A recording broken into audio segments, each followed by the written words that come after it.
Sultan Zamaluddin memerintah di Kerajaan Matan Tanjung Pura yang dibantu oleh para pangeran-pangeran yang mempunyai tugas masing-masing.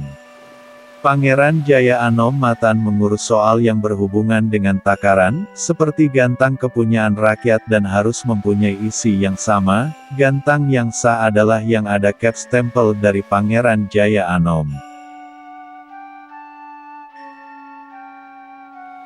Dalam pemerintahan Sultan Jamaluddin pernah terjadi penyerangan dari Belanda ke Kerajaan Matan Tanjung Pura. Pertempuran berlangsung di Kuala Tanjung Kaili dipimpin oleh Pangeran Adipati Mangkurat dan di Kuala Kandang Kerbau dipimpin Pangeran Cakra Kendawangan. Pertempuran dihentikan setelah ada putusan dari Belanda yang mengatakan bahwa kedatangan mereka akan mengadakan persahabatan, bukan untuk berperang. Dari sejak itulah Belanda telah memulai menjajahkan kakinya di Kerajaan Matan Tanjung Pura.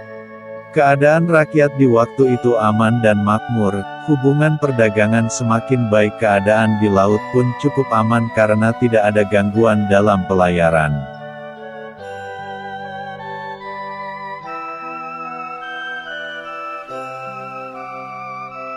Sultan Jamaluddin wafat pada tahun 1829, digantikan oleh menantunya Pangeran Adipati Mangkurat.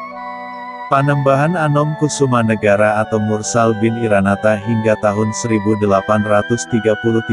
kemudian pada tahun 1833 sampai 1835 Kerajaan Matan Tanjung Pura dipimpin oleh Pangeran Cakra sebagai penembahan, dan pada tahun 1835 sampai 1845 kembali Pangeran Adipati Mangkurat. Panembahan Padang atau Muksal bin Iranata bergelar Sultan Muhammad Zainuddin Mursal bin Iranata.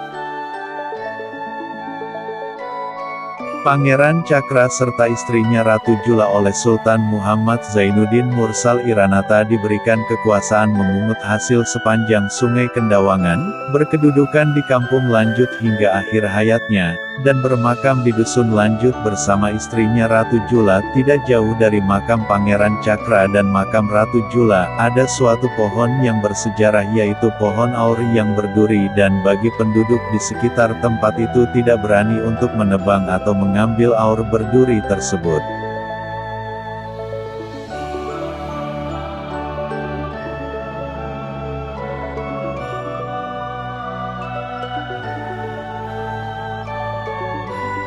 Turunan lurus dari Sultan Jamaluddin yaitu Pangeran Ratu Kesuma Anom, Menteri Matan, kawin dengan Ratu Keraton anak dari Sultan Muhammad Zainuddin Mursal, diberi kekuasaan untuk memungut hasil yang keluar dari Muara Jekak dan Sungai Keriau yang berkedudukan di Kampung Muara Jekak Sandai, hingga akhir hayatnya dan dimakamkan di Desa Muara Jekak. Kemudian Sultan Muhammad Zainuddin Mursal menginginkan untuk mengangkat seorang pimpinan Kerajaan Matan IV di Tanjung Pura, selaku meneruskan pemerintahan. Setelah mengadakan musyawarah para pangeran sebagai menteri kerajaan, dengan persetujuan Pangeran Perdana Menteri Matan Simpang Gusti Asra, terpilihlah Gusti Muhammad Sabran bin Sultan Muhammad Zainuddin Mursal dilantik sebagai Panembahan Kerajaan Matan IV Tanjung Pura.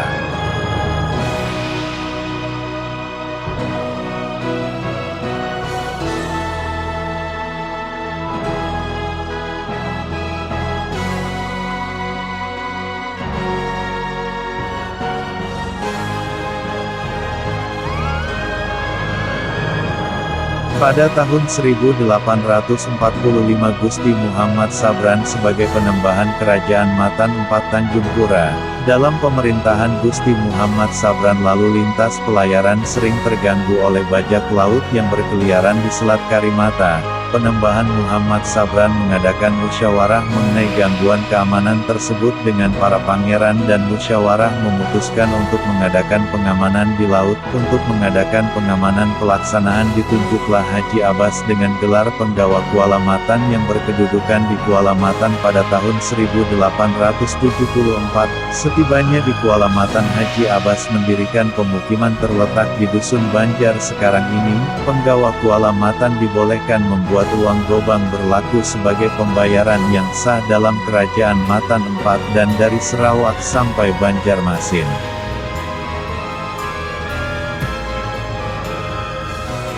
Sebelum Kerajaan Matan IV Tanjung Pura pindah ke Kuala Matan, Penembahan Gusti Muhammad Sabran memerintahkan kepada penggawa Kuala Matan Haji Abbas untuk mencarikan lokasi untuk istana, dengan syarat tanahnya harus tinggi dan di sampingnya ada sungai. Oleh penggawa Haji Abbas beserta kawan-kawannya berusaha mencari lokasi yang cocok sebagaimana yang dimaksudkan Penembahan Gusti Muhammad Sabran. Setelah lokasinya sudah didapat dengan beberapa pertimbangan langsung melapor kepada Panembahan.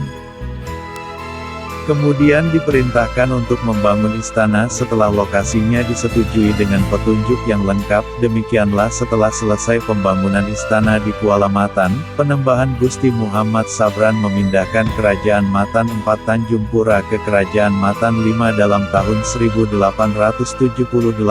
sedangkan kompleks bangunan istana tersebut dinamakan Mulia Kerta dan anak sungai yang mengalir di samping kanan istana bernama Sungai Penggadungan.